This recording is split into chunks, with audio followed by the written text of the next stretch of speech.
He was one of the youngest civil rights foot soldiers.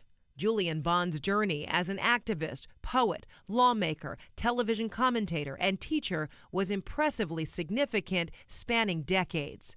In the 60s, he was a student at Morehouse College when he became co-founder and communications director of the Student Nonviolent Coordinating Committee, serving alongside then-fellow co-founder John Lewis. We got others to join us by demonstrating that we were willing to risk our lives to help them, but they'd have to take a step too. They'd have to join us, and time, moment by moment, minute by minute, time by time, more and more people did until we had an effective organization.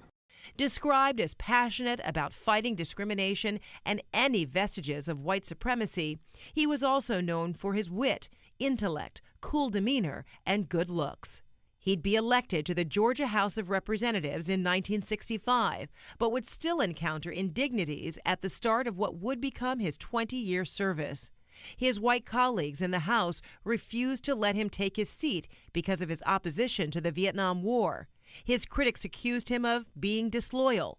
A year later, in 1966, the Supreme Court accused the legislature of violating his freedom of speech and ordered it to seat him.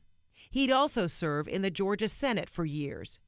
A constant advocate of learning, the former lawmaker would teach at various universities, including Harvard, the University of Pennsylvania, and most recently, American University.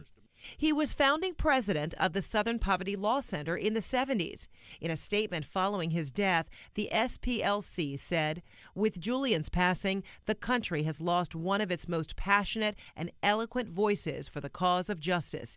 He advocated not just for African Americans, but for every group, indeed every person subject to oppression and discrimination, because he recognized the common humanity in us all."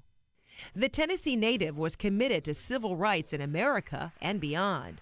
In 1985, he was arrested outside the South African embassy in Washington, D.C., leading crowds protesting apartheid, that country's legalization of racial segregation. The human and civil rights icon served as chairman of the NAACP for a decade. What we do has not changed. We fight racial discrimination. But the way in which we do it has changed remarkably. We used to have a heavier reliance on the courts than we do today. Upon his passing, in a tweet, this message: the NAACP mourns the passing of Chairman Julian Bond, civil rights titan, and our brother. May he rest in eternal peace.